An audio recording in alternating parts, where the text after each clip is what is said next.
ओम नमः शिवाय। जय मां गौरी। प्रिय भक्तों, आप सभी को नवरात्रि की बहुत बहुत शुभकामनाएं।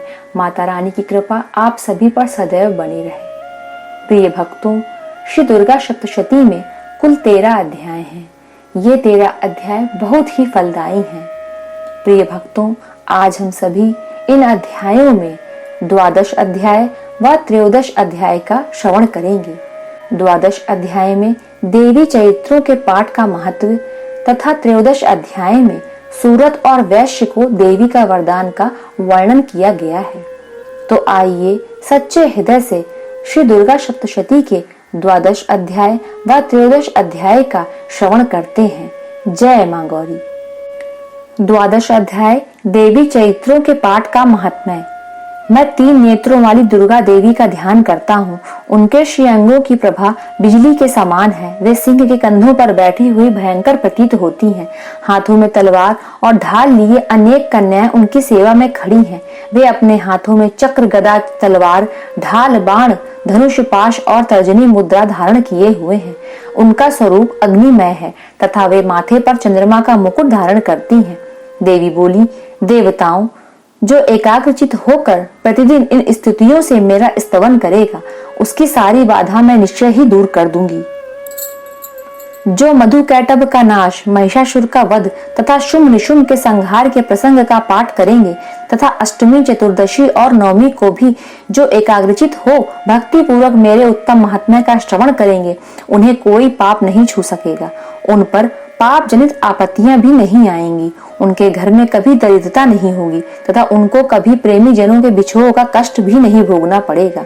इतना ही नहीं, उन्हें शत्रु से, लुटेरों से तथा राजा से, शस्त्र से, अग्नि से तथा जल की राशि से कभी भी भय नहीं होगा। इसलिए सबको एकाग्रचित होकर भक्ति पूर्वक मेरे इस महात्म्य को सदा पढ़ना और सुनना चाहिए। यह परम कल्याण कारक है। मेरा महात्म्य महामारी जनित समस्त उपद्रवों तथा आध्यात्मिक आदि तीनों प्रकार के उत्पातों को शांत करने वाला है। मेरे जिस मंदिर में प्रतिदिन विधि पूर्वक मेरे इस महात्म्य का पाठ किया जाता है, उस स्थान को मैं कभी भी नहीं छोड़ती। वहां सदा ही मेरा सन्निधान बना रहता है। बलिदान, पूजा, होम तथा महोत्सवों के अवसरों पर मेरे इस चरित्र का पूरा पाठ और श्रवण करना चाहिए। ऐसा करने पर मनुष्य विधि को जानकर या बिना जाने भी मेरे लिए जो बलि, पूजा या होम आदि करेगा, उसे मैं बड़ी प्रसन्नता के साथ ग्रहण करूंगी। शरद काल में जो वार्षिक पूजा की जाती है, उस अवसर पर जो मेरे इस महात्म्य को भक्ति पूर्वक सुनेगा, वह मनुष्य मेरे प्रसाद से सब बाधाओं से मुक्त तथा धन, धान्य एवं पुत्र से संपन्न होगा। इसमें तनिक भी संदेह नहीं है। मेरे इस महात्म्य, मेरे प्रादुर्भाव की सुंदर कथाएं तथा युद्ध में किए हुए मेरे पराक्रम सुनने से मनुष्य निर्भय हो जाता है। मेरे महात्म्य का श्रवण करने वाले पुरुषों के शत्रु नष्ट हो जाते हैं। उन्हें कल्याण की प्राप्ति होती है तथा उनका कुल आनंदित रहता है। सर्वत्र शांति कर्म में बुरे स्वप्न दिखाई देने पर तथा ग्रह जनित भयंकर पीड़ा उपस्थित होने पर मेरा महात्म्य श्रवण करना चाहिए।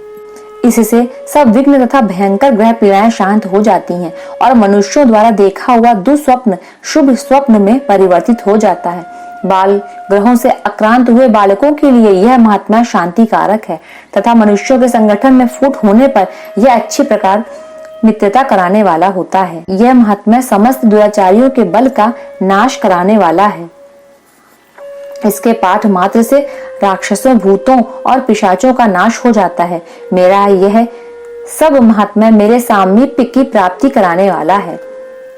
पशु, पुष्प, अर्घ्य, धूप, दीप, गंध आदि उत्तम सामग्रियों द्वारा पूजन करने से, ब्राह्मणों को भोजन कराने से, होम करने से, प्रतिदिन अभिषेक करने से, नाना प्रकार के अन्न भोगों का अर्पण करने से तथा दान देने आदि से 1 वर्ष तक जो मेरी आराधना की जाती है और उससे मुझे जितनी प्रसन्नता होती है, उतनी प्रसन्नता मेरे इस उत्तम चरित्र का एक बार श्रवण करने मात्र से हो जाती है।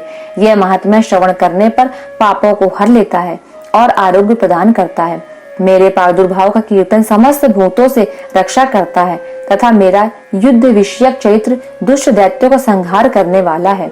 इसके श्रवण करने पर मनुष्यों को शत्रु का भय नहीं रहता। देवताओं, तुमने और ब्रह्म ऋषियों ने जो मेरी स्तुतियां की हैं तथा ब्रह्मा जी ने जो स्तुतियां की हैं, वे सभी कल्याणमय बुद्धि प्रदान करती हैं। वन में, सूने मार्ग में अथवा दावानल से घिर जाने पर, निर्जन स्थान में लुटेरों के दाव में पड़ जाने पर या शत्रुओं से पकड़े जाने पर अथवा जंगल में सिंह, व्याघ्र या जंगली हाथियों के पीछा करने पर, कुपित राजा के आदेश से वध या बंधन के स्थान में ले जाए जाने पर, अथवा महासागर में नाव पर बैठने के बाद भारी तूफान से नाव के डगमग होने पर और अत्यंत भयंकर युद्ध में शस्त्रों का प्रहार होने पर अथवा वेदना से पीड़ित होने पर, सभी भयानक बाधाओं के उपस्थित होने पर जो मेरे इस चैत्र का स्मरण करता है वह मनुष्य संकट से मुक्त हो जाता है। मेरे प्रभाव से सिंह आदि हिंसक जंतु नष्ट हो जाते हैं तथा लुटेरे और शत्रु भी मेरे चैत्र का स्मरण करने वाले पुरुष से दूर भागते हैं। ऋषि कहते हैं, यो कहकर प्रचंड पराक्रम वाली भगवती चंडिका सब देवताओं के देखते देखते वहीं अंतर्धान हो गई। फिर समस्त देवता भी शत्रुओं के मारे जाने से निर्भय हो पहले की भांति यज्ञ भाग का उपभोग करते हुए अपने अपने अधिकार का पालन करने लगे। संसार का विध्वंस करने वाले महाभयंकर अतुल पराक्रमी देव शत्रु शुंभ तथा महाबली निशुंभ के युद्ध में देवी द्वारा मारे जाने पर शेष दैत्य पाताल लोक में चले आए। राजन, इस प्रकार भगवती अंबिका देवी नित्य होती हुई भी पुनः पुनः प्रकट होकर जगत की रक्षा करती हैं। वे ही इस विश्व को मोहित करती हैं, वे ही जगत को जन्म देती हैं तथा वे ही प्रार्थना करने पर संतुष्ट हो विज्ञान और समृद्धि प्रदान करती हैं। राजन, महाप्रलय के समय महामारी का स्वरूप धारण करने वाली वे महाकाली ही इस समस्त ब्रह्मांड में व्याप्त हैं। वे ही समय समय पर महामारी होती और वे ही स्वयं अजन्मा होती हुई वे सृष्टि के रूप में प्रकट होती हैं। वे सनातनी देवी ही समयानुसार संपूर्ण भूतों की रक्षा करती हैं। मनुष्यों के अभ्युदय के समय वे ही घर में लक्ष्मी के रूप में स्थित हो उन्नति प्रदान करती हैं और वे ही अभाव के समय दरिद्रता बनकर विनाश का कारण होती हैं।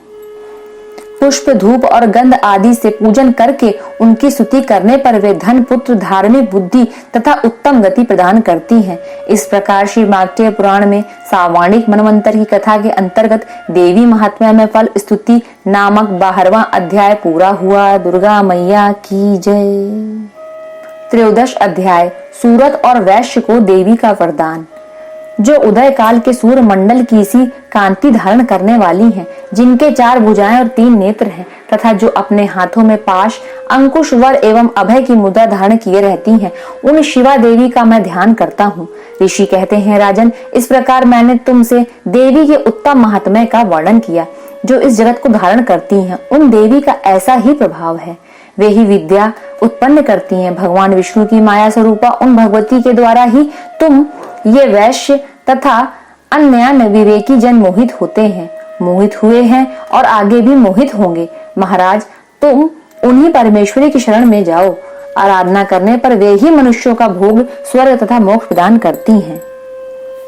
मार्कण्डेय जी कहते हैं, क्रौष्टुकी जी मेधा मुनि के ये वचन सुनकर राजा सूरथ ने उत्तम व्रत का पालन करने वाले उन महाभाग महर्षि को प्रणाम किया।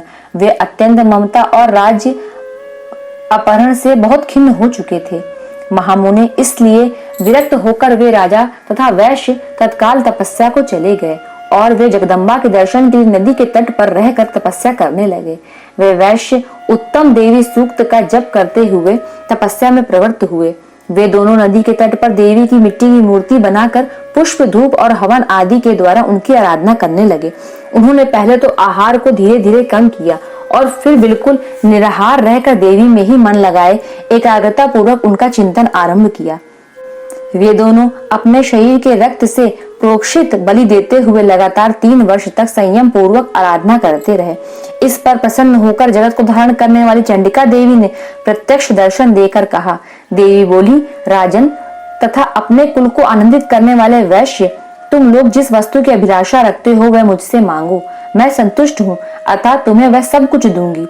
मार्कण्डेय जी कहते हैं, तब राजा ने दूसरे जन्म में नष्ट न होने वाला राज्य मांगा तथा इस जन्म में भी शत्रुओं की सेना को बलपूर्वक नष्ट करके पुनः अपना राज्य प्राप्त कर लेने का वरदान मांगा।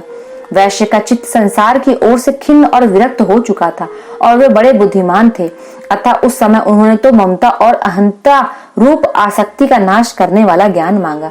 देवी बोली, राजन, तुम थोड़े ही दिनों में शत्रुओं को मारकर अपना राज्य प्राप्त कर लोगे। अब वहां तुम्हारा राज्य स्थिर रहेगा। फिर मृत्यु के पश्चात तुम भगवान विवस्वान अर्थात सूर्य के अंश से जन्म लेकर इस पृथ्वी पर सावर्णिक मनु के नाम से विख्यात होोगे। वैश्यवर, तुमने भी जिस वर को मुझसे प्राप्त करने की इच्छा की है उसे देती हूँ, तुम्हें मोक्ष के लिए ज्ञान प्राप्त होगा। मार्कंडेय जी कहते हैं, इस प्रकार उन दोनों को मनोवांछित वर देकर तथा उनके द्वारा भक्ति पूर्वक अपनी स्तुति सुनकर देवी अंबिका तत्काल अंतर्धान हो गई। इस तरह देवी से वरदान पाकर क्षत्रियों में श्रेष्ठ सूरत सूर्य से जन्म ले सावर्णी नामक मनु होंगे। इस प्रकार श्री मार्कंडेय पुराण में सावर्णिक मनवंतर की कथा के अंतर्गत देवी महात्म्य में सूरत और वैश्य को वरदान नामक 13वां अध्याय पूरा हुआ। बोलिए दुर्गा मैया की जय। प्रिय भक्तों, माँ दुर्गा की कृपा आप सभी पर सदैव बनी रहे, इसी आशा के साथ मिलते हैं अगले वीडियो में। तब तक के लिए धन्यवाद।